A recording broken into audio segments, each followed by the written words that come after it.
நான் முன்னாடியே 2 கதை சொல்லியிருந்தேன். அதை நீங்கள் கேட்டிருப்பீங்கன்னு தான் நினைக்கிறேன்.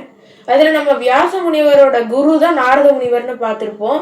அந்த நாரத முனிவரை பற்றி நம்ம இந்த கதையில் பார்க்கலாம். 3வது சாப்டர், த ப்ரைஸ் ஃபார் ஃப்ரிவாலிட்டி. ரொம்ப காலத்துக்கு முன்னாடி கதர்வ மக்கள்னு ஒரு கம்யூனிட்டி மக்கள் நின்றுட்டு இருந்தாங்க. அதில் ஒருத்தர் தான் உபபர்ஹனா. அவங்க வாழ்கிற இடத்துக்கு பேர் தான் கதர்வ லோகா.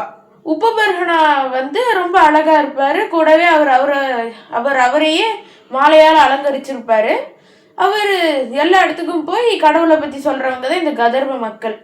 ஒரு நாள் சொர்க்கத்துல என்ன பண்றாங்க, ஒரு மீட்டிங் மாதிரி வைக்கிறாங்க. அங்க எல்லாருமே வந்திருக்காங்க. அந்த இடத்துல கதர்வ மக்கள், அப்சரா மக்கள்னு நிறைய பேர் வந்திருப்பாங்க. அந்த இடத்துல உபபர்ஹனாவை அவங்க அனுப்பி பேச சொல்றப்ப அவர் டக்குன்னு அங்க கடவுளை பத்தி பேசாம டக்குன்னு அங்க சுத்தி இருந்த பெண்களை பத்தி பேசிடுவாரு. அதனால அங்க இருந்த பிரஜபட்டிஸ் அப்படின்றவங்க அவருக்கு கடுமையான தண்டனை கொடுத்து, நீ உன்னோட அழகுனாலதானே இவ்வளோ திமிரா இருக்க, நீ அடுத்த ஜென்மம் உலகத்துல எடுப்ப, அப்ப நீ அழகே இல்லாம இருப்ப, நீ ஒரு லோ கிளாஸ் மிடில் கிளாஸ் ஃபேமிலியில தான் பிறப்ப அப்படின்னு சாபம் விட்டுடுறாங்க. அவர் அதுக்கப்புறமா ஒரு மெய்டு வேலைக்காரங்களோட பையனா பிறக்கிறாரு. அது எப்படின்னு அடுத்த கதையில பார்க்கலாம்.